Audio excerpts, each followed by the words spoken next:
असौ नासावंशः तुहिनगिरिवंशद्भजपटी त्वदीयो नेदीयः फलतु फलमस्माकमुचितम् वहत्यन्तर्मुक्ताः शिशिरकरनिःश्वासगलितं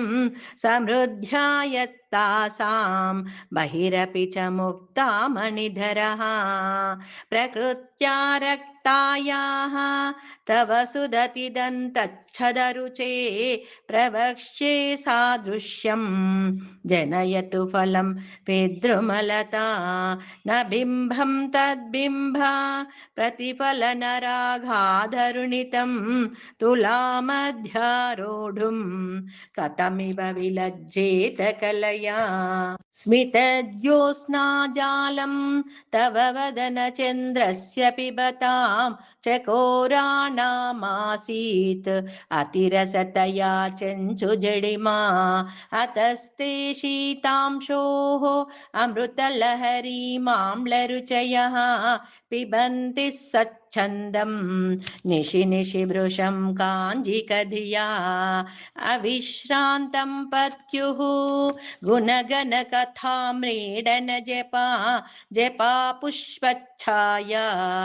तव जननि जिह्वा जयति सा यदग्रासीनायाः स्फटिकदृशदच्छविमयी सरस्वत्या मूर्तिः परिणमति माणिक्यवपुषा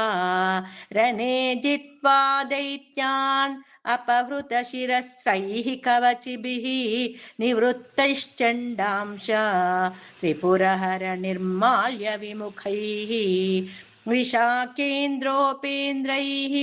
शशिविशदकर्पूरशकला विलीयन्ते मातः तव वदनताम्बूलकबलाः विपञ्च्या गायन्ति विविधमपदानं पशुपतेः त्वयारब्धे वक्तुं चलितशिरसा साधुवचने त्वदीयैर्माधुर्यैः अपलपिततन्त्रीकलरवां निजां वीणां वाणी निचुलयति चोलेन निभृतम् कराग्रेण स्पृष्टं तुहिनगिरिना वत्सलतया गिरीशेनोदस्तं मुहुरधरपानाकुलतया करग्राह्यं शम्भोः मुखमुकुरवृन्तं गिरिसुते कथं कारं ब्रूमः तव चुबुकमौपम्यरहितं भुजाश्लेषान्नित्यं पुरदमैथुकण्टकवती तव ग्रीवा धत्ते मुखकमलनालश्रियमियं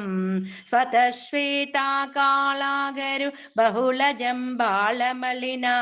मृणालीलालित्यं वहति यदधोहारलतिका गले रेखास्तिस्रो गतिगमकगीतैकनिपुणे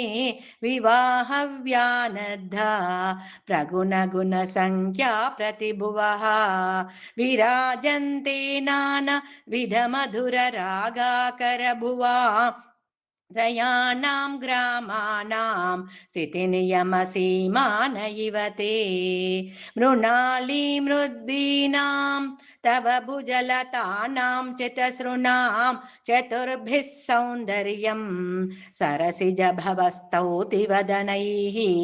नकेभ्यः सन्त्रस्यन् प्रथममतनादन्धकरिपोः चतुर्णां शीर्षाणां सममभयहस्तार्पणधिया